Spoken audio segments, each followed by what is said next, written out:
Let us bow our heads and we go to the Lord in prayer. Father in heaven, we thank you for this day that you have given us. As we begin with our study this week, we remember and we await the coming of your Son, Jesus our Lord. We ask that you give us hope in the midst of all the hopelessness that we see in this world. We know not the hour of his coming, but help us to prepare our hearts for that day. And as we study your word this afternoon, we lift up to you our hearts in thanksgiving for all that has been and all that is yet to come. And even as we study your word, we remember our brothers and sisters who are undergoing or going through some challenges in their lives now, especially for Lakay and for Adang. Be with them, O Lord, as they continue to go through this illness that Lakay is facing. We pray for healing. We pray for the restoration of health. Father, we lift up our eyes to you now. Help us. Open our ears to hear the inspired scripture and the message of your word, and open our hearts to understand all of these things and to receive it with joy and faith. And we know that the Holy Spirit will help us in this. We pray this in Jesus' name. Amen. Okay, so magandang hapon sa Pilipinas. Good morning, nasa Middle East. And wala tayong hymn sa opening, but we will just begin with an introduction with the Advent season. So tomorrow, Advent na. I was looking at it. We started, again, bilis ng panahon, 36 weeks. Imagine that. 36 weeks and it's already Advent. And we have 4 Sundays of Advent. And ang karamihan sa September pa lang, nag-put up na ng Christmas tree. But importante din, natandaan natin na meron pang Advent. Dadaanan muna natin yung Advent bago yung Christmas. And I remember when I was the parish pastor in Cagayan de Oro, sila Lalay, sila Libeth would know this, and the ladies of the congregation would know. I do not want na may decoration sa church pag hindi pa third Sunday of Advent, because there are 4 Sundays of Advent. Advent is a time for reflection, for repentance, for meditation. So it's a somber mood of the season. Kaya nga violet ang color, or purple or blue, because it talks about, ang theme niya is repentance. But then on the 3rd Sunday, pink ang candle, and i-break yung repentance or fasting, or yung parang somber mood. Then it turns into a joyous expectation of the coming of our Lord. And then tuloy-tuloy na yon, and then we rejoice at the coming of our Lord the first time that He came on Christmas Day. So that's the theme of Advent. Alam na natin yan. He came, He comes, and He will come again. He came as a babe in Bethlehem. That's the first time that He came. He comes continuously, even now. When Jesus said, where 2 or 3 are gathered in His name, there I am in the midst of them. So He comes to us through His word and sacrament, and He will come again on the last day. And the last 3 Bible studies that we've had all talk about preparation, all talk about how we can be best prepared for the coming of our Lord. So ngayon, naghihintay tayo sa pagbabalik ng Diyos. And while hindi pa bumabalik si Jesus, what do we do? Well, Advent is a time to focus on His present coming to us in the Word and Sacrament, and to practice traditions. Alam nyo ba na yung original na Advent wreath is also a Lutheran tradition? It was not practiced in the early Christian church. No, it started in the time of Martin Luther, and according to history, it was during the Reformation na nagsimula yung Advent wreath. And of course, na-develop ito, and then there are variations. But we will not claim na atin ito. It's the Christian church's tradition. And so, 4 circle yung Advent wreath. And just a little trivia, yung Advent wreath is evergreen. Dapat hindi siya plastic. Dapat siya totoo. Kaya nga noon, yung caretaker sa church, talagang naghahanap ng every Sunday yon for the 4 Sundays of Advent, naghahanap si Giovanni ng dahon na evergreen kasi ayaw kong malagyan ng plastic yung altar or yung sanctuary area. So that's how important it is. So we hindi pwede yung fake na candle, yung electric na candle, hindi. So dapat totoo lahat. So evergreen. Bakit green? It symbolizes life. Bakit circle? Because it represents eternal life. A life without beginning and without end. O the life that we have in Jesus. And the 4 candles, of course, alam niyo na siguro yung ibig sabihin nito. No, hope, love, and then the 3rd Sunday is joy, and then peace. Okay? So, ang ibang Advent wreath ay merong tinatawag na 5th candle. So, originally 4 lang talaga. But may 5th candle and ang nito is Christ candle ito. The 5th candle, the one that's in the middle. So, normally malaki na maputi na candle, but some just put the nativity scene, Mary, Joseph, and Jesus in a manger, in a stable. No? So, bakit siya yung pang-5 candle?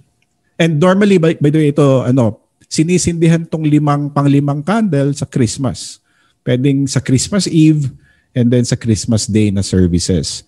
Sinisindihan ito at pinapatay na yung 4 na candle, yung nasa gitna na lang, symbolizing that Christ, Jesus, the true light of the world, has finally shattered the darkness of this world. Okay, so it's an exciting time. It's Advent 4 lang na Sundays, pinakamaiksing season. Of course, mas mahaba pa yung Christmas kasi there are 12 days of Christmas. Mas maiksi pala yung Christmas. Ito 4 weeks, no? But yeah, it's an exciting time for those who are afraid of the coming of the Lord. Nakakatakot. But for us who wait and pray, Maranatha, come Lord Jesus, it is an exciting time. So we begin our study this afternoon by going into the gospel, the appointed gospel reading for tomorrow. And by the way, this is also the new year of the church. Okay? So meron tayong tinatawag na fiscal year for finances, para sa mga BIR, para sa gobyerno, sa mga negosyante. Meron tayong academic year, academic year sa school, pero meron tayong church year. And the church year, the new year begins with the first Sunday of Advent. And the first Sunday of Advent is always the last Sunday of the month of November. So, pinakamalapit siya sa St. Andrew's Day. Or sa atin, ngayon, Bonifacio Day. But basically, sa church calendar, it's St. Andrew's Day. And yun, the last Sunday of November. Okay, so ang gospel natin for is Advent 1 is Mark 13:24 to 37. And let us listen to the gospel lesson. But in those days, after that tribulation, the sun will be darkened, and the moon will not give its light, and the stars will be falling from heaven, and the powers in the heavens will be shaken. And then they will see the Son of Man coming in clouds with great power and glory. And then he will send out the angels and gather his elect from the 4 winds, from the ends of the earth to the ends of heaven. From the fig tree, learn its lesson. As soon as its branch becomes tender and puts out its leaves, you know that summer is near. So also, when you see these things taking place, you know that he is near, at the very gates. Truly I say to you, this generation will not pass away until all these things take place. Heaven and earth will pass away, but my words will not pass away. But concerning that day or that hour, no one knows, not even the angels in heaven, nor the Son, but only the Father. Be on guard, keep awake, for you do not know when the time will come. It is like a man going on a journey, when he leaves home and puts his servants in charge, each with his work, and commands the doorkeeper to stay awake. Therefore stay awake, for you do not know when the master of the house will come, in the evening, or at midnight, or when the rooster crows, or in the morning. lest he come suddenly and find you asleep. And what I say to you, I say to all, stay awake. Okay, so that's, I think, the main verse. That's verse 37, stay awake. So that's, again, it's still, yung the sense of preparation. May mga similarity si the Markan Gospel with the Matthean Gospel. So ito, towards the end of the ministry of Jesus na rin. After this, yung crucifixion. So yung tema ni Marcos at saka ni Matthew, pare-pareho lang. No? But this one is for the first Sunday in Advent. So stay awake. No? We don't know when the master of the house will return. So pareho din sa parable of the wise and foolish virgins. No? So nandyan. But again, since we are entering into a new section, study in the Gospel of Mark, let's look at the context. No? Nandito na tayo sa gitna ng Mark. Mark only has 16 chapters and we are here already towards the end, Mark 13. So it's important to look at the context. So Mark's gospel, unlike kay Matthew, si Matthew is divided into 5 discourses, 5 sections. Si Mark, 2 lang ang division ni Mark. Okay? Chapter 1 to 8, puro miracles yan. I did not include it here, but Mark 1 to 8 talks about the miracles of Jesus. And there, Jesus proves himself to be the Messiah, the Son of God, by his miracles. Okay? And then 9 to 16, 9 onwards, yun ang second section ni Mark. Dito naman, this section, Jesus proves himself to be Christ, God's Son, by teaching about the suffering, passion, his death, and resurrection. So yun ang dalawang divisions ng gospel. The second part already talks about nasa Jerusalem na sila. No, in fact, Mark 11 pa lang, nasa Jerusalem na si Jesus. And then, yun na, resurrection. So, mabilis ang takbo ng gospel ni Mark. And we are now on the section 2. Nasa second part tayo, chapter 13. And at this time, nandito na sila Jesus together with his disciples sa Jerusalem. Okay? They enter the temple in chapter 11. Dito sa chapter 13, matapos magturo si Jesus, they were about to leave. No? And paalis na sila ng templo. And while they were leaving, yung isang disciple niya nagtanong, no? Sinabi niya, "Look, teacher, what large stones and what large buildings." Okay, so this is chapter 13 verse 1. Paalis sila ng temple and then siguro nakita niya, lumingon siya, nakita niya yung templo. At ang disciple, sabi niya, lalaki pala ng mga bato nito and what large buildings. And then Jesus responds to that statement by saying that there will become a time na the temple will no longer be there. It will, the destruction of the temple. Sa AD 70, walang naiwan dyan, walang natira. No? So, Jesus responds by predicting the destruction of the temple in verse 2. And let us remember that the temple was the center of the Jewish worship and the Jewish way of life. But its days were numbered. So the new center of worship and life will be the Son of Man. Kaya nga in Corinthians, sinabi, tayo wala na tayong temple eh. No, wala na yung temple. We don't go to we don't make sacrifices. Why? Because the perfect sacrifice has already been made by the great high priest, the perfect priest, which is Jesus. And saan na yung temple? Sabi ni San Pablo, you are the temple. Tayo. Where is the kingdom? We are the kingdom. The kingdom of God is within you. So kaya nga sa Corinthians sinabi din, we are the body of Christ. So but the disciples at this point, hindi pa nila alam na magiging obsolete na itong temple kasi papalitan na ito ng bagong model eh. Okay? And of course, the temple will be gone and Jesus will be there to fulfill all the sacrifices and so on and so forth. Siya na yung magiging high priest, siya na yung teacher, siya na yung king. In fact, all the offices in the Old Testament mawawala. It will be fulfilled in Christ. But the disciples, not understanding Jesus, hindi nila naintindihan na ano bang mangyayari, so they asked Jesus. No? And again, itong circle, inner circle, yung mga close-in disciples ni Jesus. Alam niyo kung sino yung close-in disciples ni Jesus? Si Peter, si James, si John, at saka si Andrew. No? So, kasali natin si Andrew dito. Si Andrew nagtanong din. In verse 4, they asked Jesus. Kasi, Jesus predicts the destruction of the temple. So they asked him the question, kailan ito mangyayari? No?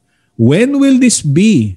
And what will be the sign that all of these things are about to be accomplished? No? So etong tanong na ito, verse 4, is the basis of the lengthy teaching of Jesus in chapter 13. So isang maliit na tanong, verse 1, comment, tapos sinagot ni Jesus in verse 2 and 3, and then in verse 4, nagtanong sila, ang sagot ni Jesus sa tanong nila, the whole chapter 13. Okay?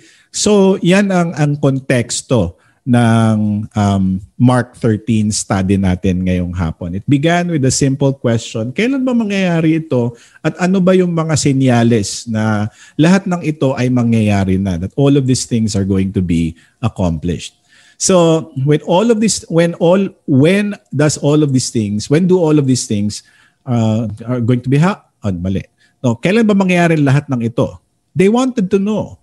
And so Jesus initially deals with the question of when. Kasi dalawa yung question nila. When? When are all of these things going to happen? And second is, what are the signs na dapat bantayan namin? So when it comes to the when question, kailan ba mangyayari ang lahat ng ito? Ang sagot ni Jesus is very simple. That's found already in our text. Verses 32 to 33, ang sabi niya, but of that day or that hour, no one knows. Okay? Not even the angels in heaven, nor the Son, but only the Father. Watch, keep alert, and pray, for you don't know when the time is. So yan ang sagot ni Jesus. When? So kailan? Nobody knows. So kung sino man yung magsasabi sa inyo na, uy, next month darating ang Panginoong Jesus, immediately false prophet yan. Kasi sabi na nga ni Jesus, nobody knows, not even the angels nor the Son, but only the Father in heaven. No one knows. So hindi maganda mag-speculate, manghula, so hindi lang yan ang tanong ng mga disciples. Okay? Tanong din sila, what will be the signs? Ano ba yung mga signs na ito ay malapit ng mangyari? What will be the signs of the times? And he deals with the signs question by telling them of all of these things that are going to happen. Some, kasali sa ating study, verses 24 and 25, nandyan. Pero yung mga karamihan ng signs, nasa earlier verses. Okay? So verse 6, nandyan, false messiahs and false prophets will come. That's in verse 6 and verse 22. There will be wars and rumor of wars. That's verse 7. Pareho lang ito sa sinabi ni Matthew in Matthew 24. There will be earthquakes and gutom, famine. There will be persecution. There will be betrayal by family members.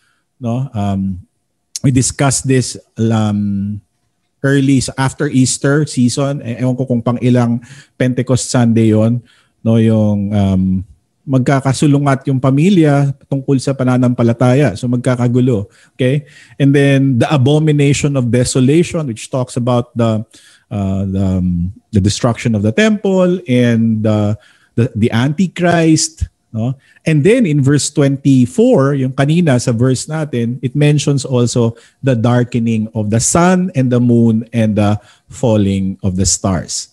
So all of these things, when will this be? Nobody knows.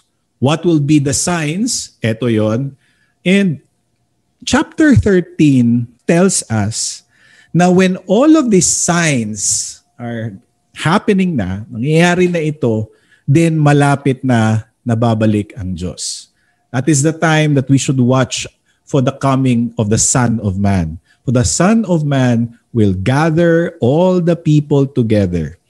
And kaya nasabi ko kanina sa inyo, Advent is a time of expectation, of excitement, of hope, not of hopelessness, but of hope, of longing, no? Naghihintay ka na mismo ang pagbabalik ng Diyos. No? Parang nagkita na kayo at babalikan ka niya. And then the idea is, of course, yung the bride, which is the church. And then Jesus went back to heaven to prepare a mansion and babalikan niya tayo. So ganong longing yun, naghihintay ka. And what makes the longing so much more exciting or mas, mahirap din kasi we don't know when. Hindi natin alam. But we know. Christians know that the Lord will return. And ang attitude natin is we are excited about it. We wait expectantly for the return of the Son of Man.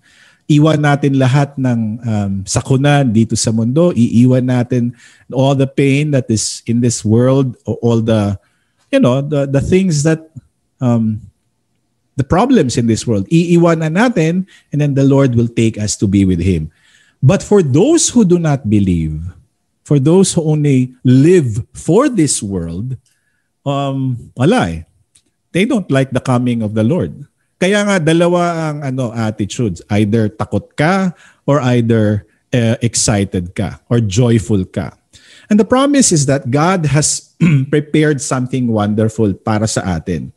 And sa atin, the last 3 lessons, the lessons that we have learned in the past 3 weeks, in starting with the parable of the wise and the foolish virgins, and then the parable of the talents, and then the judgment of the nations, gives us a glimpse of what will happen in the future. And it also helps us, teaches us about the proper way of preparing for the coming of our Lord. And again, our lesson this afternoon talks about the advent of our King. And hindi lang ako nakagawa ng hymns ngayon, but ang pinakamaraming favorite na hymns ko is nasa Advent season. Hark the glad sound, the Savior comes, and the watchman tell us of the night. So yung mga signs, and O come, Emmanuel, on Jordan's bank, the Baptist cry. So ang daming hymns na it's an exciting time of the year. And this is what the gospel ought to be for Christians. It should not be fear-driven. It should not be scary. But it should be a time, although we reflect on the sinfulness of the world, our own sins, but it should also be a time for longing, a time for hope. And the return of Jesus, what will it be like? Nakakatakot talaga because ang first verse dito sinabi, in those days after the tribulation, the sun will be darkened, the moon will not give its light, and the stars will be falling from heaven, and the powers in the heavens will be shaken. But let's focus first on the first phrase of verse 24. In those days after that tribulation. So may indicator siya. Pag natapos na yung tribulation, yung mga panahon na yon, ano bang ibig sabihin nito? In those days after the tribulation. Well, kung balikan natin ang context, yung mga signs na sinabi ni Jesus, yung from verse 6 hanggang verse 14, yung kanina, false messiah, false prophets, wars and rumors of wars, earthquakes and famine, persecution and so on and so forth, abomination of desolation. After mangyari ang lahat ng yon, and also after na ma-destroy yung temple, and after the persecution of the disciples, after everything na mangyari yon, this will signal a new transition in the timeline of God's return. Okay? So, in those days, after that tribulation, tong tribulation, lahat yon, lahat na nangyari. At tapos na ito. No, meron ng rumor, tapos naman may mga rumors and wars and rumors of wars yan. Ilang beses na nagka World War II, World War I, di ba? Persecution. Christians are already being persecuted. Kahit noon pa, are there false prophets and false messiahs? Yes, ang dami. No? May mga Facebook page pa siguro yan sila. I don't know. May mga radio, may mga TV stations ka, no? Yaman-yaman. So, all of these things signal a transition. And so palapit ng palapit yung pagbalik ng ating Panginoon. And the transition is indeed dramatic. Kasi sa verses 5, sinabi, pag natapos na ang lahat ng ito, in those days after the tribulation, then these new signs will happen. Itong mga bagong signs na sinasabi niya, the sun will be darkened, the moon. Ito na, itong mga signs in the nature. The stars will be falling from the heaven and the powers in the heavens will be shaken. So, the description here is very graphic. Okay? End time stories and movies. And it says, anong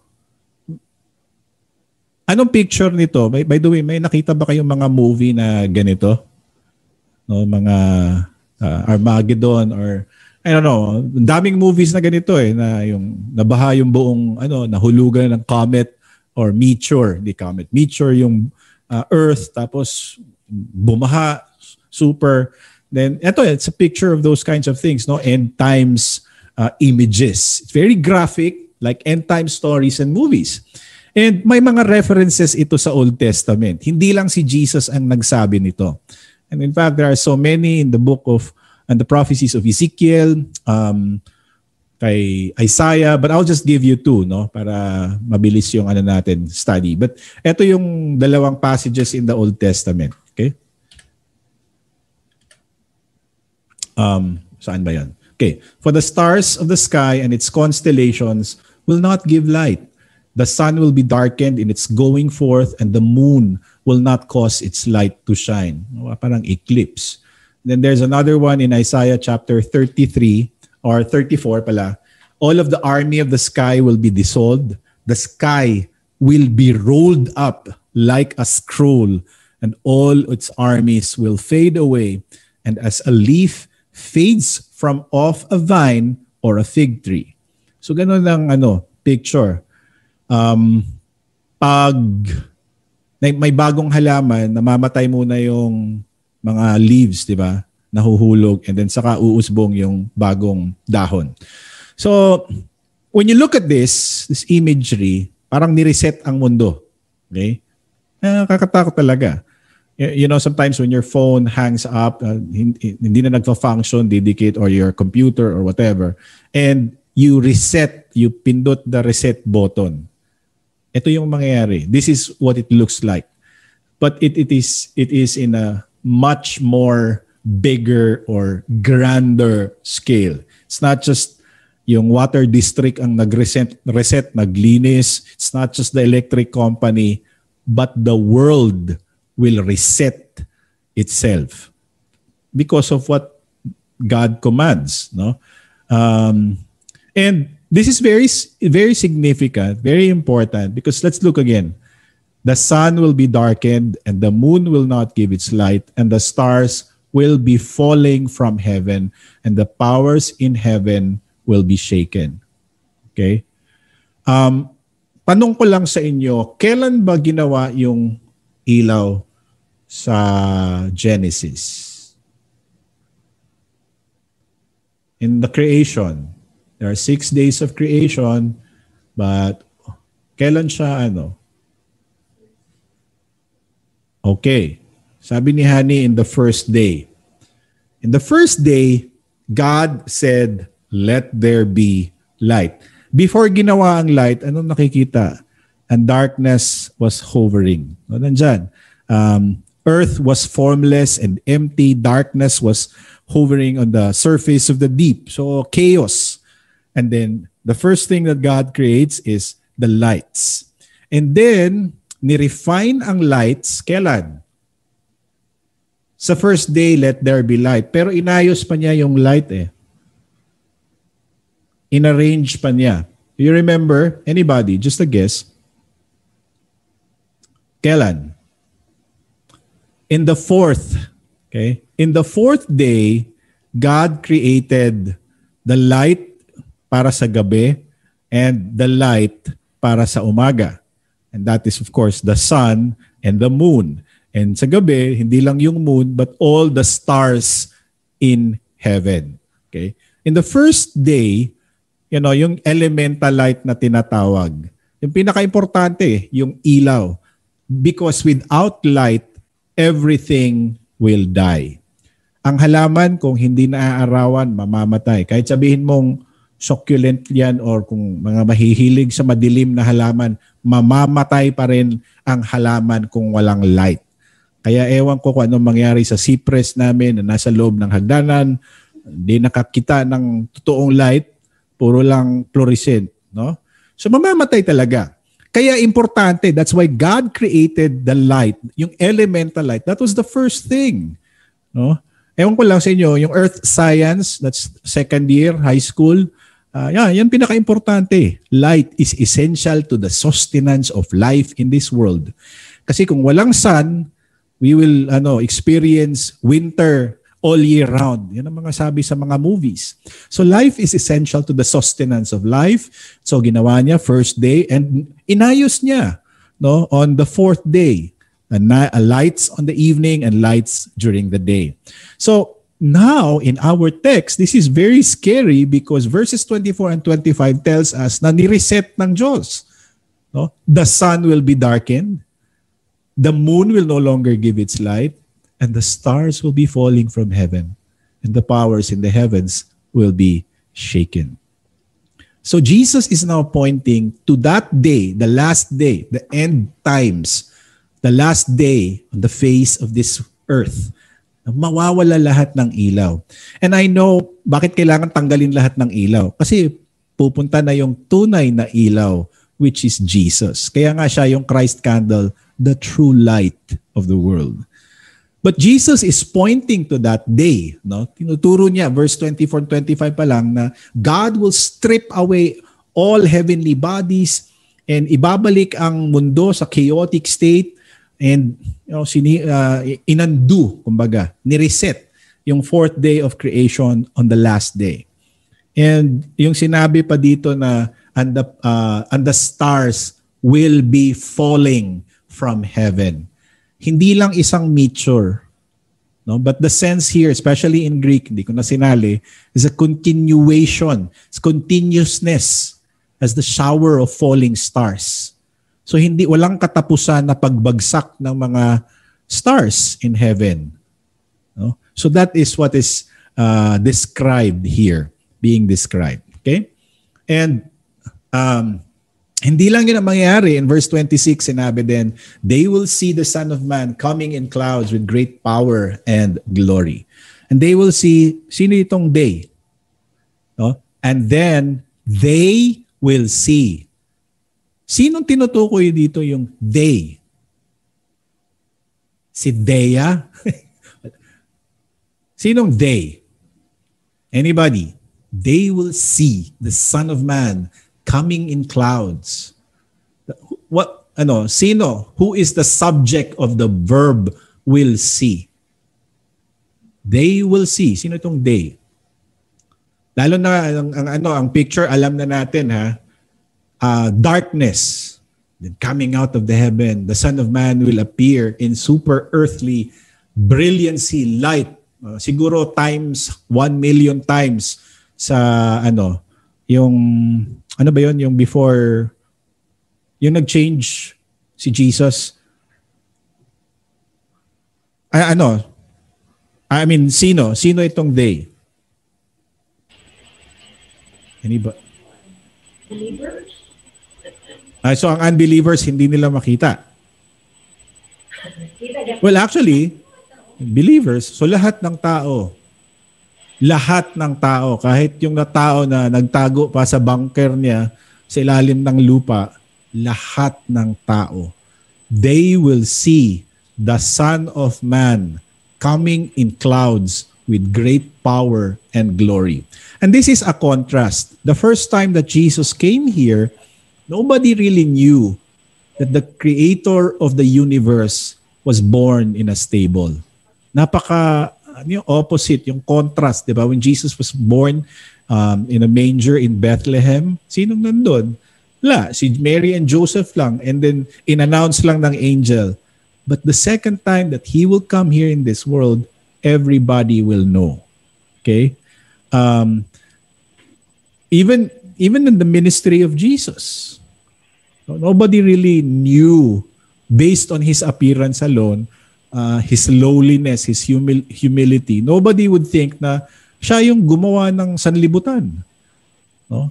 Siya ay may omnipotence, may kapangyarihan beyond kapangyarihan. Meron siyang gloria beyond gloria. And that now, the last days, Jesus will come showing all of these things. This will be displayed to the whole world. No, lahat ng tao makikita nila. They will see the Son of Man. And we know that the Son of Man is Jesus. Ilang beses na nating pinag-aralan ito, the Ancient of Days in Daniel 7. Anong binigay sa kanya? Dominion, glory, kingdom, power, everlasting dominion na hindi mawawala.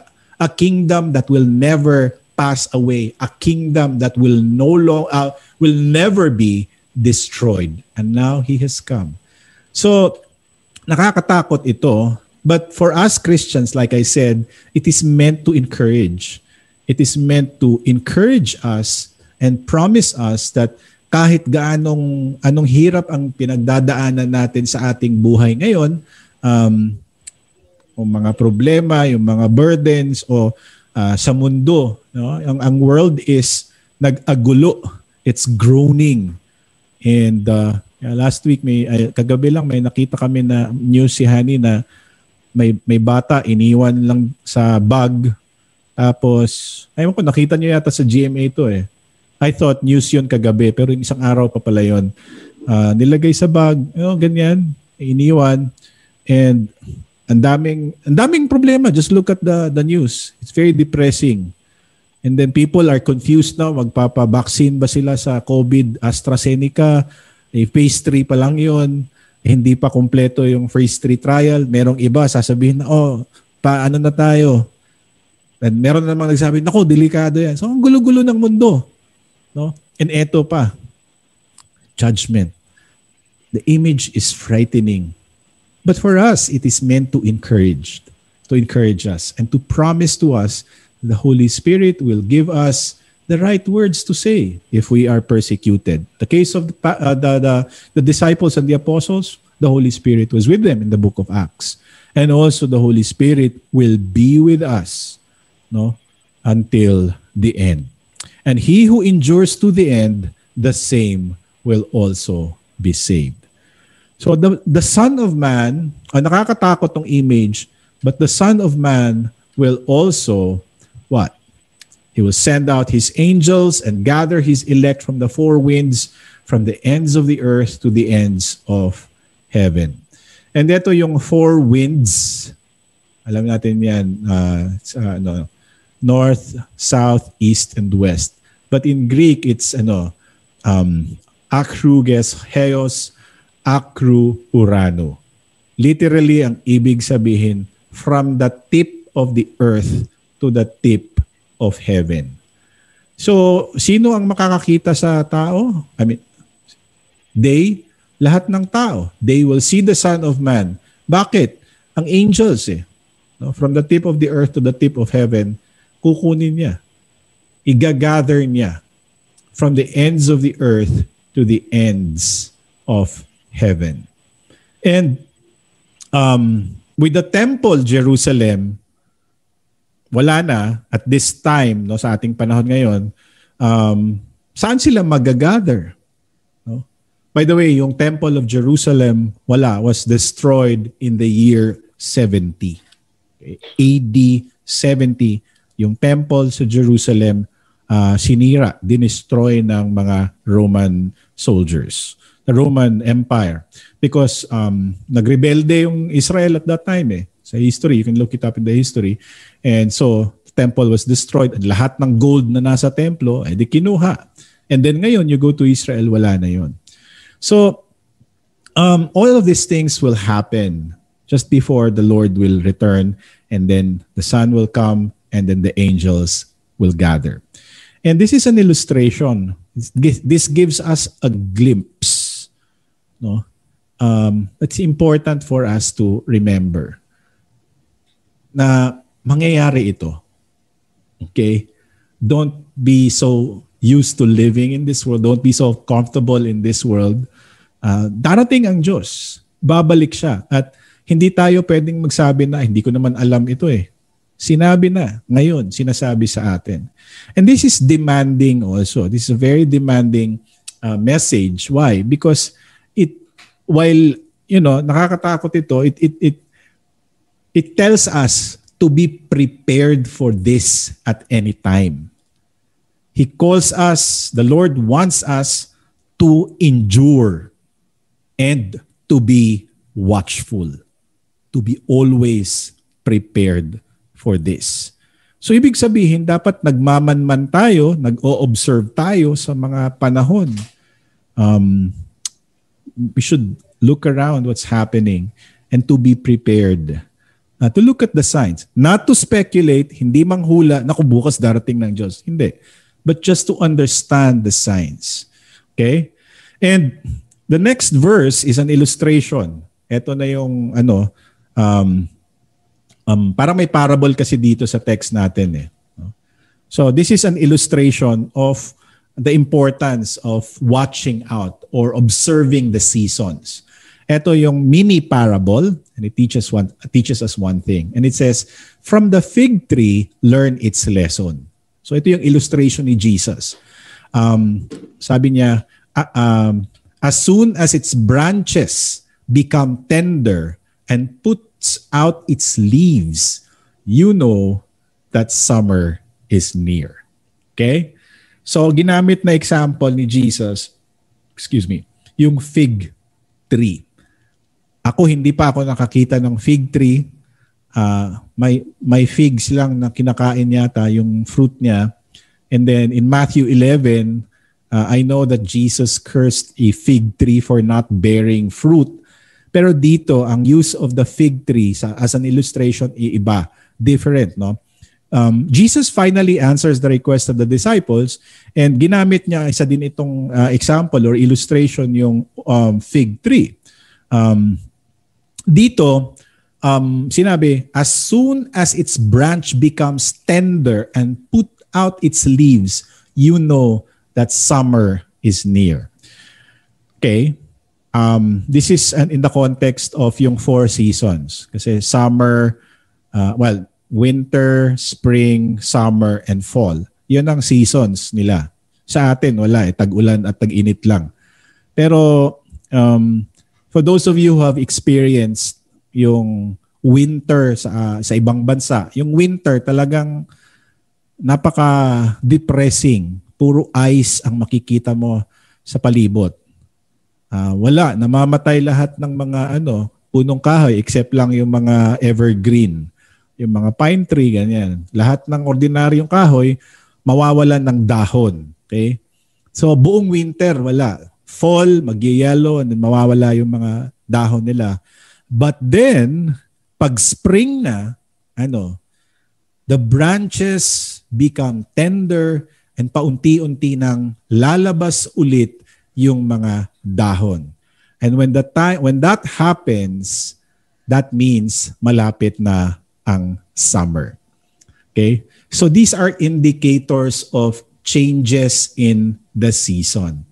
So pag ito daw nakikita natin, also the end is near.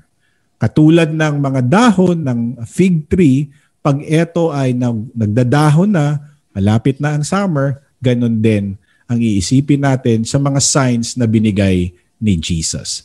When you see all of these things, wars, rumors of wars, famine, earthquakes, and all of these things that are happening that we are experiencing and that we are seeing now. Itong mga pandemic, no, nakakatakot, buong mundo, then you know that the end is near. When people are apostasizing, when people are falling away from the church, nawawala mas marami na ang open and proud pa na sasabihin na atheist sila, di sila naniniwala sa Diyos.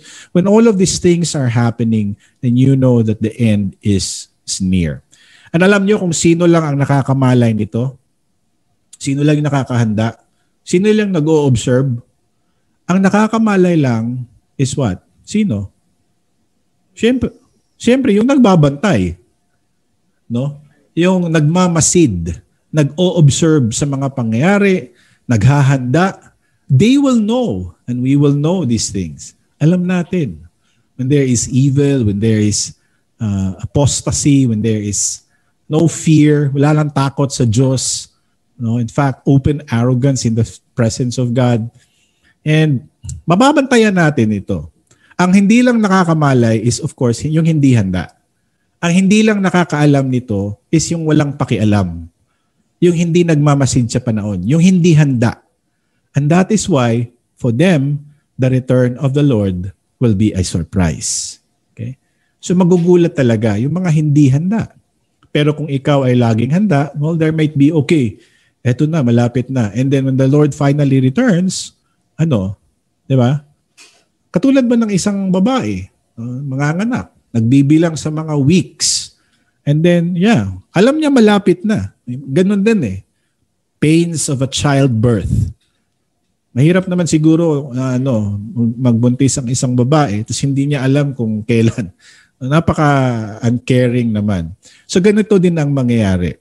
No? When all of these things when you see these things taking place, know that He is near. He is at the very gates. And ang Greek dito is ginoskete hoti egus esten thurais. You know that He is near at the very gates. So, kahit hindi mo pa nakita ang pagdating ng Panginoon, alam mo na darating na siya. Malapit na. No? Traveling to Baguio before, kasi dati, ang tagal eh. Noon pa, wala pang superhighway. Ang tagal, parang it seemed like 5 years. 5 hours from Manila or 6 hours. Wala pang traffic noon, kaya yung 5 hours, yun talaga ang actual travel time. Pero alam mo na malapit ka na sa Baguio, lalo na pag paikot-ikot na yung bus. No? Aakyat na sa bundok, tapos makakita ka na ng mga pine tree. No? Ganon. So may mga signs na malapit na. Di mo man alam kung gaano pa kalayo, pero alam mo na malapit na. Another example is, yung mga aso, yung mahilig sa pets. And ang mga pets, especially dogs, I don't know about cats, pero yung mga dogs, napakatalas ng sense of smell nila, yung hearing din nila. They know when you are about to come. Yung tatay ko noon, nasa kabilang kanto pa siya, pero yung aso namin, tatayo na yung tenga nila, magiging excited na sila. Kami, hindi pa namin naririnig yung tunog ng sasakyan, pero sila alam nila na darating na ang aking papa. No? So they can associate certain sounds with with the arrival of their master. So ang point here is that there are signs. Binibigyan tayo ng Diyos ng mga simbolo, ng mga signs. And these things are common in our time. Katulad ng pagdadahon nga, itong fig tree nga sinasabi. Nakikita natin ito. No? You realize. Naiintindihan natin ito. Sa sarili nyo, alam nyo to. Malapit na. Nobody will have to tell you. No? But the signs itself, the signs of the times will tell you. Kaya nga etong sinabi dito, ginoskete. Ang Greek dyan, ginoskete, ang English is you will know. Actually, mas closer yung you will realize na malapit na. You will understand na malapit na. You will realize what these things mean. And so here Jesus assures us that as we see these signs taking place, we are also assured that the day of salvation for the believers is near. So, yeah, no, hindi lang ito signs na nakakatakot, andito na yung end times. No, but for the believers, the day of our salvation, the completion of our salvation is getting nearer and nearer. Okay? And my words, Jesus said, truly I say to you, verse 30, sinabi niya, truly I say to you, this generation will not pass away until all of these things take place. And again, medyo confusing ito. This generation, ano sabi dito? This generation will not pass away until all these things take place. Kala ko ba sinabi ni Jesus kanina na nobody knows the time or the hour or the day? No? Pero sinabi niya dito, I say to you, this generation. And sinong sinasabihan niya itong this generation? To whom was he referring to? Sinong generation will not pass away until all of these things? Parang kung sinasabi ni Jesus, mangyayari muna ito bago kayo mawala, bago kayo pumanaw. Ano bang tinutukoy niya dito? No? Ano bang ibig sabihin nito? This generation will not pass away. And sa time na sinasabi ito ni Jesus, kumbaga ito let's just put it simply. Wala pa daw mamamatay, walang mawawala until lahat ng ito ay mangyari. Ang sinabihan ni Jesus ay mga disciples niya. Saan sila ngayon? Wala na. Di ba? Patay na. So ano ba to? Ano bang ibig sabihin nito? This generation will not pass away until all of these things will take place. Until lahat ng ito ay mangyayari. So ano ba ang tinutukoy dito? What does all of these things mean? Okay? So, and this is what is meant here. Okay? All of these things refer to the events that Jesus foretold in verses 5 to 23. Okay? Balikan natin. Ano ba yung mga tinutukoy ni Jesus sa verses 5 to 23? Na eto daw dapat mangyari bago siya babalik. Babalik ang Son of Man. Ano ba yon? The temple will be destroyed. Yun, yung lahat ng signs. There will be wars, rumors of wars, persecution, yung signs, mangyayari din yon. Pero, kailangan matapos ang lahat ng yon, and then, then the end will come. The waiting for the end will come. So ang tanong is, nangyari na ba yung mga sinabi natin kanina na signs? Nangyari na ba? Meron na bang the temple has already been destroyed, AD 70. Nakarinig na ba kayo ng mga wars and rumors of wars? Meron ba? Dami, no? Meron bang persecution? Yes. Christians are being persecuted all over the world. Perhaps not sa atin, medyo sheltered tayo, but sometimes we are also experiencing minor persecution. Are there false prophets and false messiahs abounding in our time? Yes, and dami. No? So all of these things ay nangyayari na. And ang ibig sabihin nito, when all of these things happened, or sa atin in the case, nagpapatuloy na nangyayari, then anytime babalik na ang Diyos. No? So yung pagbabalik ni Jesus, mangyayari na to anytime. Why? Because all the signs that He has given has already happened. Okay? So isa na lang ang hinihintay. Since nangyari na yun lahat, ang mga senyales, isa na lang ang hinihintay natin, ang pagbabalik ng Diyos. So ano bang ibig sabihin nito? Ano bang ibig sabihin na lahat na ng signs nangyari na? Kulang na lang isa, ang pagbabalik ng Diyos. What does it mean? Anybody? 'Di Well, it means what? Only means one thing. The Lord can return anytime. No? Sabihin natin, ang tagal pa eh. Wala pa. Hindi, nangyari na eh. Lahat nangyari na. Lahat ng signs nakikita na natin. So, isa na lang ang hinihintay. So, the Lord can return anytime. Okay? And sasabihin natin, bakit pastor, ang tagal na nun? Ito, sa panahon pa nila, sa panahon pa nila ni Jesus. No? Sana bukas darating na ang Diyos. Pero ang tagal pa. Ba't niya pinapatagal pa? Nangyari na nga lahat ng signs. Okay? Well, remember also na ang ating Diyos ay maawain. Okay? The long period of waiting that we have to do, yung pag ginagawa natin, naghihintay tayo sa pagbabalik ng Diyos, is not something na ginawa ng Diyos para mawala tayo sa focus, na para mapagod tayo. Hindi. No? But the long period of waiting for His return is also really a sign of grace. Okay? The extended period is a sign of grace. Bakit? Binibigyan pa rin ng Diyos ng pagkakataon ang mga tao na bumalik, come to Him in repentance, believe in Him as the Lord and Savior of all.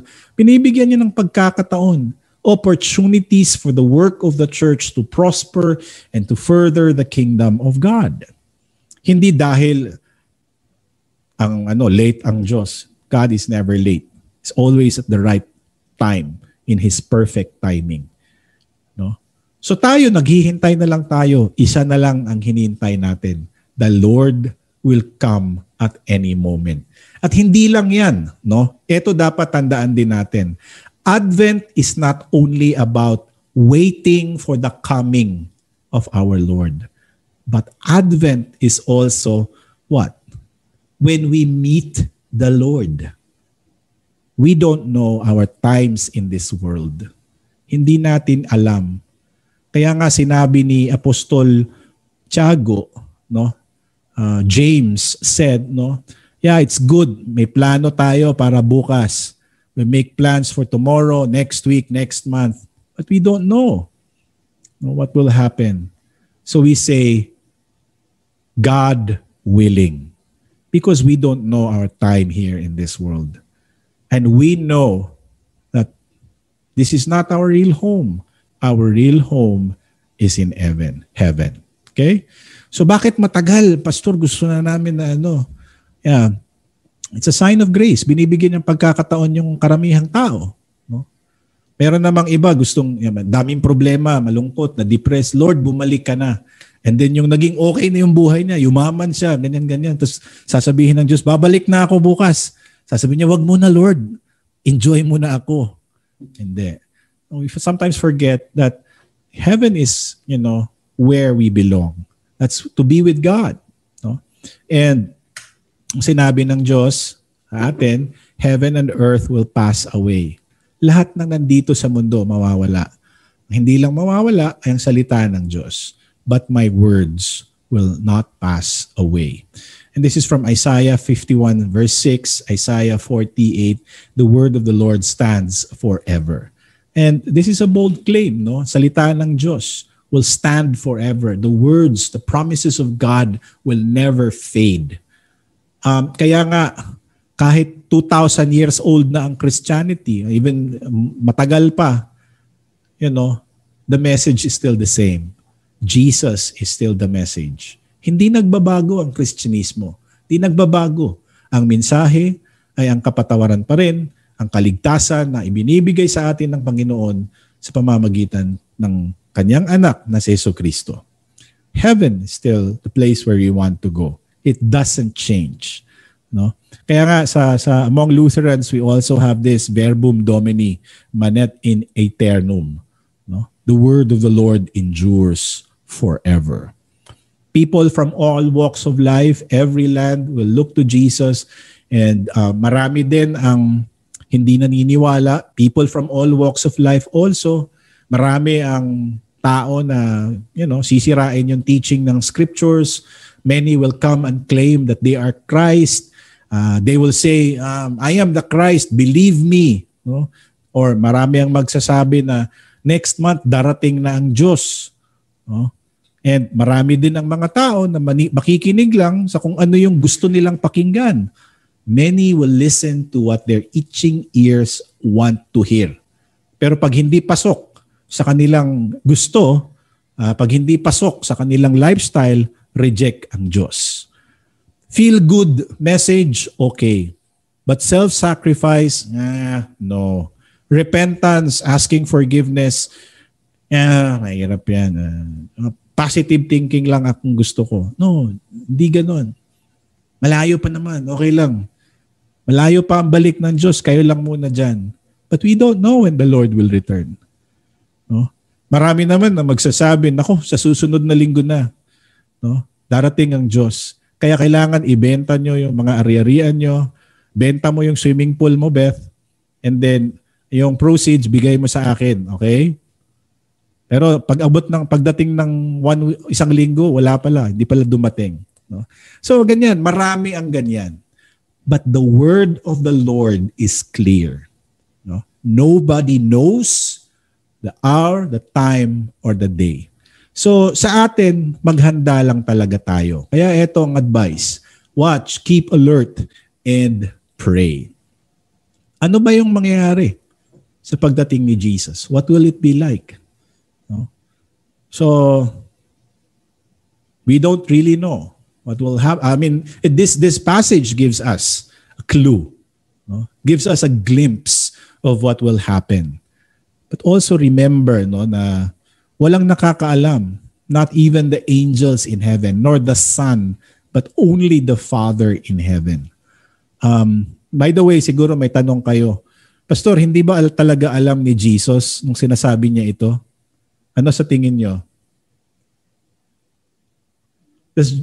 Jesus was saying this and he said, no one knows, not even the angels in heaven, nor the Son, but only the Father.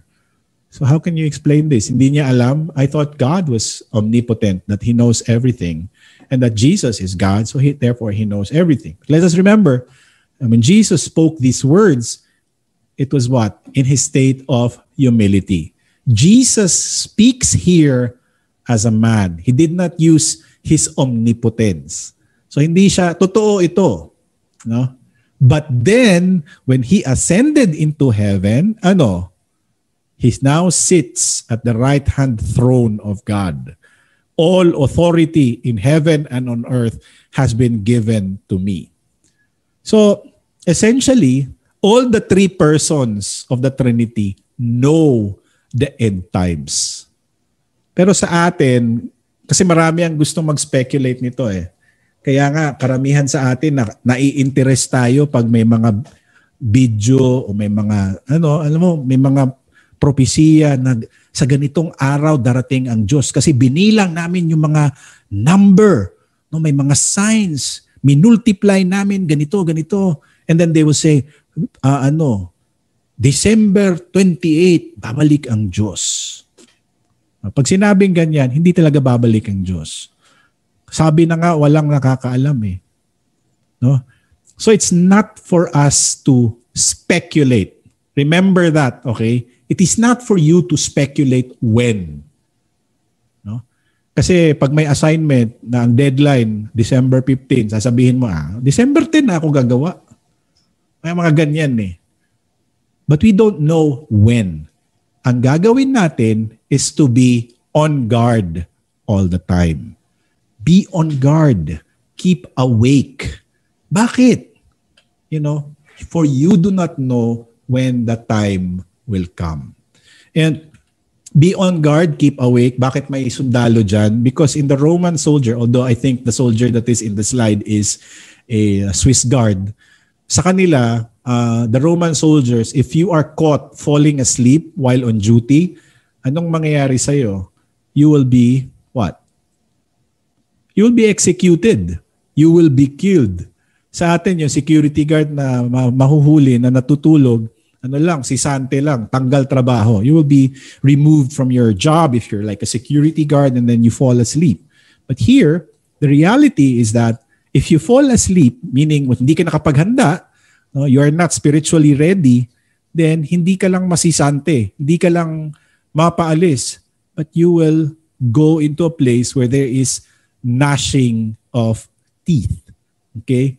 Remember, yung keeping awake here, hindi ibig sabihin na gawin nating hobby na mag-insomnia tayo. Na hindi na tayo matutulog physically. No, that's not what it's meant. Ibig sabihin dito, we are to be spiritually alert. No? Not to be caught with the distractions of this world. No? Kasi maraming mga bagay na nandito sa mundo na nagpapawala sa atin sa tamang focus. No? Ano ba talaga ang pinakamahalaga sa buhay? What is the most important thing in life? Everything in this world is vanity. The most important thing, hindi nga yung temporary lang kasi lahat dito eh. So ang pinaka-importante is the life to come. Super rich nga dito, wala naman susunod sa kabilang buhay. Wala din. You know? So let's keep a proper perspective. Watch, keep alert. Be on guard all the time. No? Ang sinabi nga dito, for you do not know when the time will come. Hindi mo alam kung kailan darating, when that time will come. And dito, yung time in Greek dalawa. The word time in Greek is dalawa ang word. Okay? Nandyan yung chronos, which is chronological time. And then the second word for time in Greek is kairos. And it has to deal with decisive moment or the most perfect time, the most opportune time, decisive moment. Or normally sasabihin natin in God's perfect timing. Okay? So ang tinutukoy dito, hindi lang yung chronological time na may panahon na ganito, bukas, kahapon, ngayon, bukas, sa susunod na buwan. Chronological yan. No? That has something to do with chronos. Chronological. Pero dito, yung time na sinasabi is what? It is not chronos. Ang ginamit na word in Greek is kairos. Oidate, garpote, ho kairos, estin. No? So, be watchful. Be on guard. Keep your eyes focused on Jesus. Why?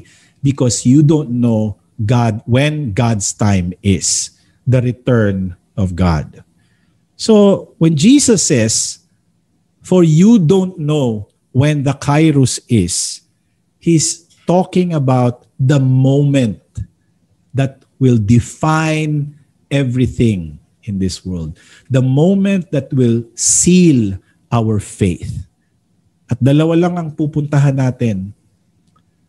Sa ganghaan, sa gingharian sa Diyos, the pearly gates of heaven, or in the microwave oven of hell. No? So dalawa lang talaga.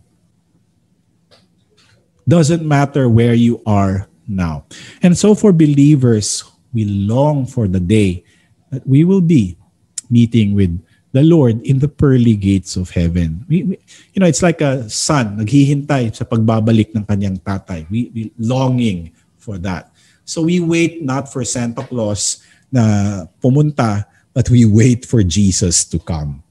And Santa Claus is meron ding Santa Claus, pero hindi yung Santa Claus na iniisip na natin. Mapagbigay din yung si Saint Nicholas of Myra. Pero hindi yung dumadaan sa chimney. Kathang isip lang yun. Okay? But anyway, the second parable here is, second illustration that Jesus is yung parang master going on a journey. Okay? Verse 34, it's like a man going on a journey when he leaves his home, puts his servants in charge, each with his work, and commands the doorkeeper to stay awake. Yung guard din, yung nagbabantay, dapat gising ka pagbalik. I think hindi mahirap ito because we have already studied two parables already in the past. The parable of the wise and foolish virgins, that they were to be prepared. Nakatulog sila, pero ang punto noon is what? The oil in the lamp. The oil is what? The Word. Okay? So they were ready. Dito, sleeping. So ang advice dito, stay awake. And in Greek is what? Ang stay awake in Greek is gregorete. Stay awake until the Lord comes. Pastor, does this mean that we can't sleep anymore? We have to drink lots and lots of Starbucks coffee, which is the favorite of Carlton, no? Inom ng kape para ma-insomnia tayo? Of course not. What does this mean? What does it mean when the Lord says, gregorete, stay awake until the Lord comes? Sabihin nito, magbantay kayo. Be on the watch. Present imperative. It's a command. No? So, the word gregore means to stay on watch, to stay alert, to keep your eyes of faith open. And how do you keep your eyes of faith open? How? What is the Starbucks for our eyes, the spiritual eyes? It's the Word of God. No? So hindi pwedeng lagyan mo ng toothpick. Sakit sa mata yun. But for our spiritual eyes to be awake or to focus on Jesus all the time, we have to what? To be in the Word. Okay? The Word again and the sacrament. And napakahirap, lalo na pag inaantok. And by the way, na-experience ko na to. There was one time na meron akong hinatid na mga Koreans, Clark from Baguio. It was a hinire, and then wala kaming lang driver. So I had to drive. I was so tired because the whole day I was driving, traffic and all that. And then they wanted to leave alauna ng madaling araw, hatid sa Clark. And then from Baguio to Clark, mabilis lang naman yon kasi puro expressway yon. Pero pag uwi na namin, no, talagang, yung nakabuka yung mata mo, pero doon ko talaga nakita na hindi mo napapansin, nasa kabilang lane na. That was very scary. So we had to stop on the side and hilamos. Pero hindi kaya talagang kailangan matulog talaga. But for us, spiritually awake, we need to be aware of the signs, we need to be in the Word, we need to continue to be in the Word of our Lord. Ang idea dito ng Gregorate is to wake yourself. No? Wake yourself all the time. To be alert. No? So you can see other references in Luke 12:37 and Revelation 16:15. Just look at that. No? It talks about keeping awake and waiting for the Lord's return. Dapat din tayong magbantay because be watchful. Gregorete din ito, same word. No? Be watchful because your adversary, your enemy, the devil walks around like a roaring lion seeking whom he may devour. Naghihintay lang siya kung sino yung kakainin niya. So, magbantay tayo. And not only that, the day of the Lord will come like a thief in the night. So, let's not sleep. No? And what we are doing is to be in the Word all the time. Let's watch. By the way, yung 1 Thessalonians din, meron pang isa, hindi ko na sinali kasi hahaba na. Pero sinabi ni St. Paul, let us not sleep as some men do, but let us watch and be sober. Magbantay tayo. Yung watch doon, ang Greek word niya is gregore. Pareho. To keep alert. And by the way, that's 2 Thessalonians chapter 5 verses 2 if you want to know. Bakit kailangan magbantay? You do not know when the master of the house will return. In the evening, midnight, when the rooster crows, or in the morning. So hindi natin alam kailan darating ang Diyos. And ang example dito is puro gabi. Bakit gabi? No? In the evening, midnight, or when the rooster crows, or in the morning. By the way, dito yung fourth watch. The first watch, the second watch, the third watch. The third watch is from 12 midnight to 3 a.m. No, yun yung when the rooster crows. Yun ang pinakamahimbing yung tulog natin. So sa gabi, mahimbing ang tulog natin. And night is the time when we are likely to be least alert. Hindi tayo naghahanda. So kaya yung mga akyat bahay gang, alam nila, 2:00 sila umakyat ng mga bahay kasi yun ang mga tulog ang mga tao. Pero ngayon, lahat na ng tao naka-work from home eh. Tapos baliktad pa yung oras. So wala na rin silang ano. But the point here is that is the time when we least expect it, then that is the time na pinaka-vulnerable tayo kasi baka babalik ang Diyos. But the point here is, whether umaga or gabi, the message is we need to be fully ready even in our least ready moments. And it is a serious call to discipleship. And being in the Word means to be, to study His Word, to be strengthened in His Word. So, be thankful for these kinds of things that are happening. Get a time to study His Word. Because you don't, I'm just telling you this, you will not find this.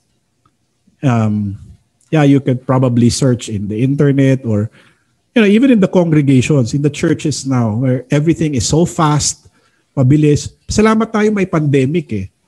Because the pandemic allowed us to slow down, to ponder on what's really important, and then to go back to the Lord. You'll never, kasi nalulunod tayo sa napakarami nating gagawin sa mundo. We're so busy with so many things. And then the Lord returns. No?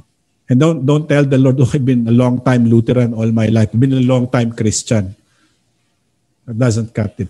No? So, ang ayaw natin ay mahuli tayong tulog. We should watch, keep alert and pray, lest He comes suddenly and find you asleep. We do not want to be caught unprepared.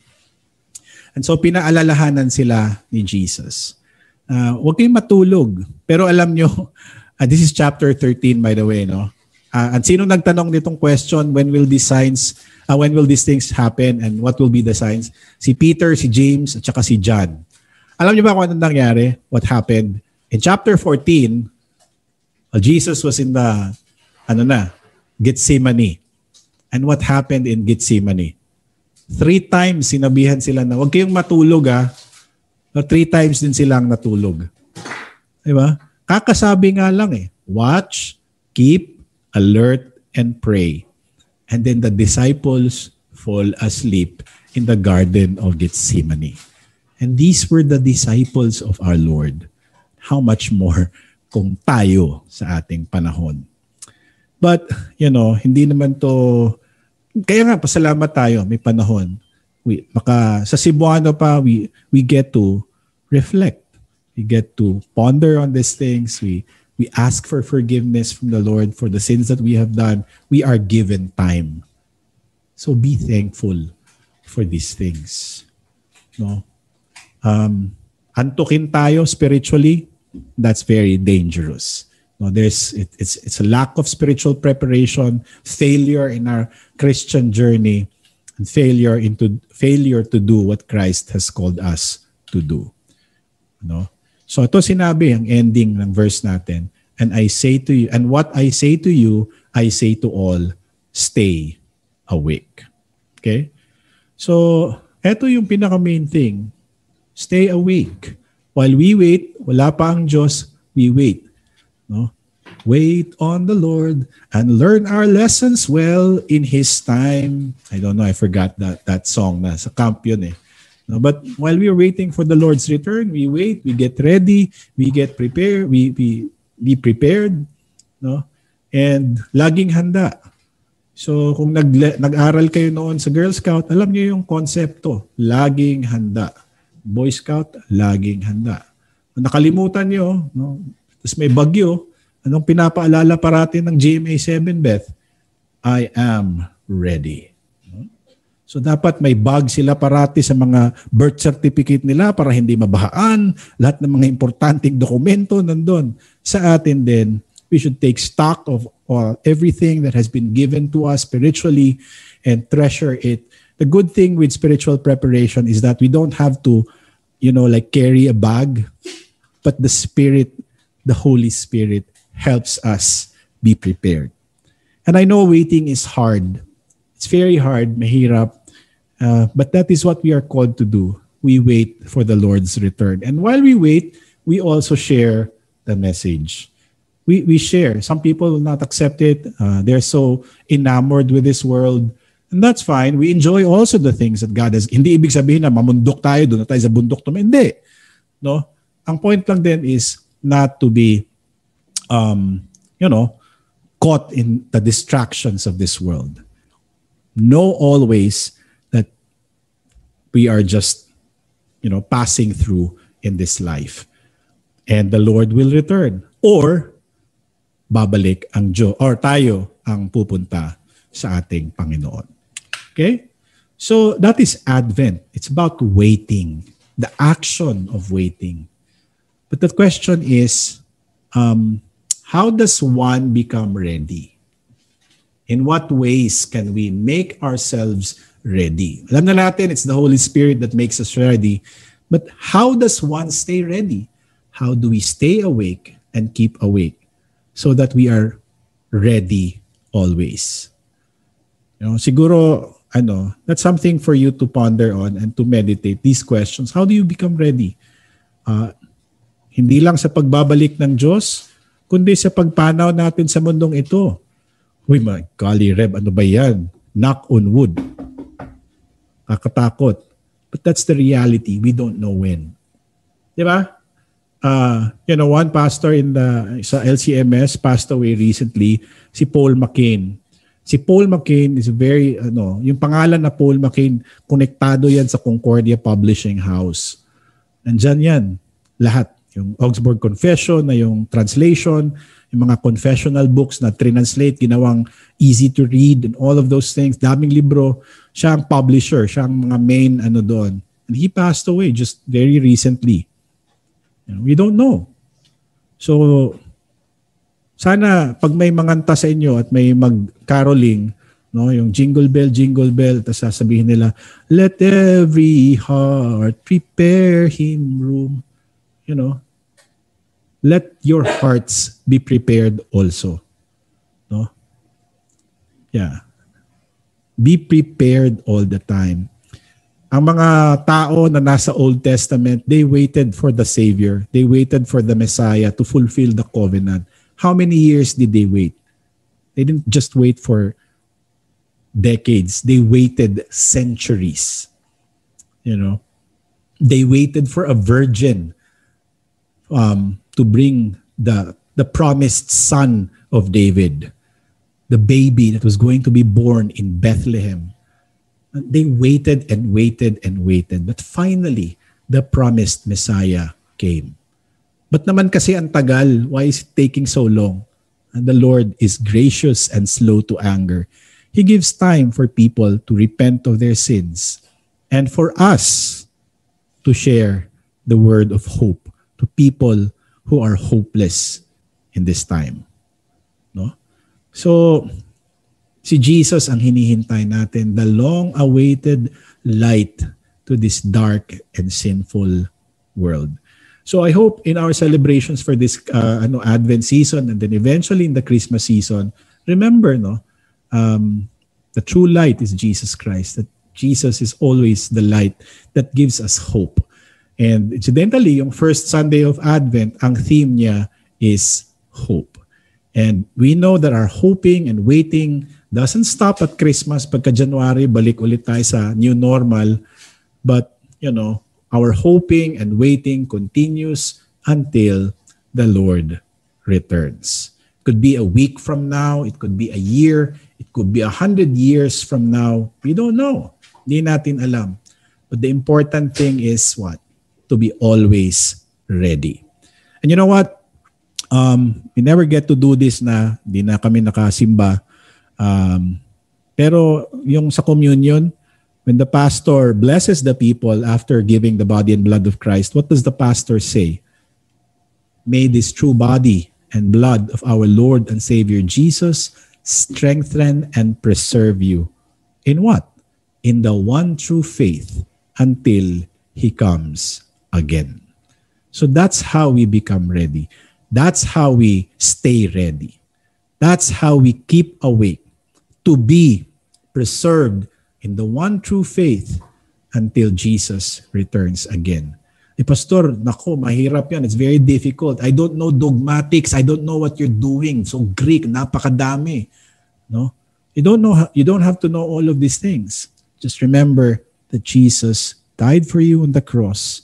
He died that your sins may be washed by the blood that was shed on the cross, and that your sins have been nailed on the cross, and you are forgiven of your sins. And because you are united with Jesus, you are a child of God. You are an heir of the glory that awaits all of us in heaven.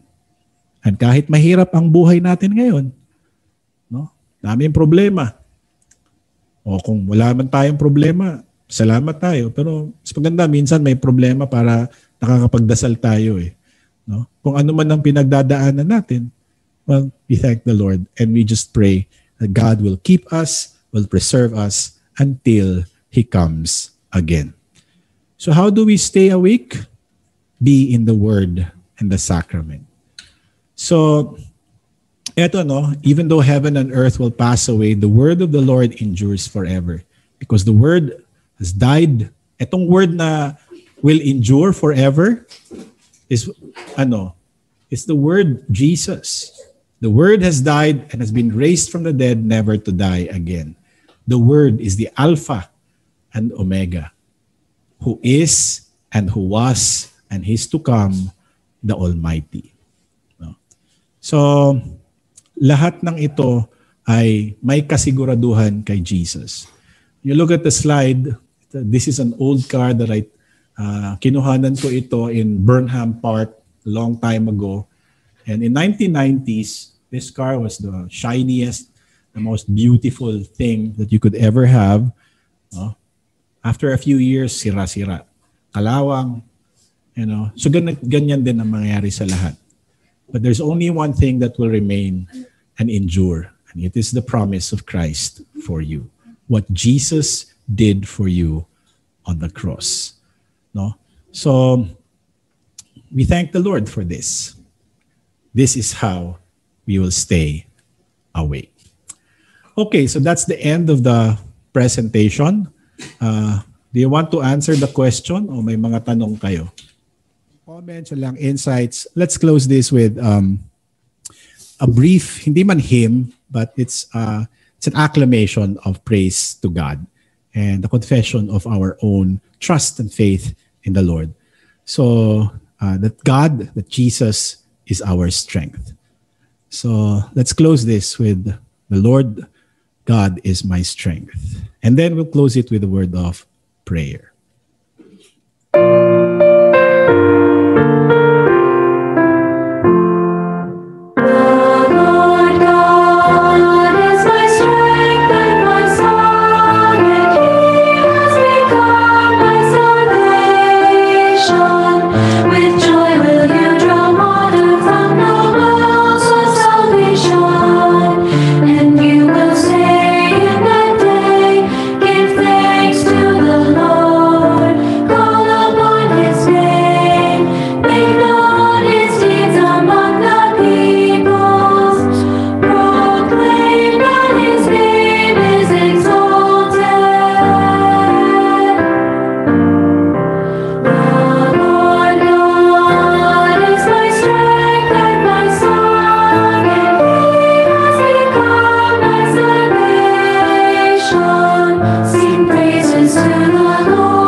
Let us bow our heads and we go to the Lord in prayer, our closing prayer. Let us pray. Father in heaven, we thank you for enriching us with hope today as we enter the season of Advent. We give thanks to you for your Son Jesus, whom you sent into the world to die for our sins on the cross of Calvary. We rejoice in his continued coming to us today in your word and in the sacrament. May we be strengthened and be preserved in the faith, that we may not fall into spiritual stupor and fall asleep. May we be ready always to meet Jesus on his return. And while we are here in this world, sustain us in our lives, lighten the load that we carry, the burden of life, the burden of our sins, the burden of the trials that come our way. Help us to ever focus only on you, on your Son, Jesus, our Lord, through the eyes of our faith. To you, O Lord, we lift up our souls, and in you we put our trust. Do not let us be ashamed of our hope, but come quickly. Sustain us by your Holy Spirit, that we may have joy at the advent of Christ, our Lord. Father, we pray for your church and for our pastors. We entrust them to you. Help them to be faithful preachers of your word, so that all who hear your word, the testimony of Christ, may be confirmed among us. Bless our families. May we all live in love and service to each other. Bless the fathers and mothers, that they would be diligent in bringing up their children in your fear, and that the children would also grow in faith and in the knowledge of you, and that they would honor their parents and be equipped for service to their neighbors in this life. Bless their studies, bless the studies of our children, but more so, bless their catechetical instruction. Bless also the work that you have given our hands to do. Bless our vocations, prosper our businesses, our work, our vocations, our profession, our calling.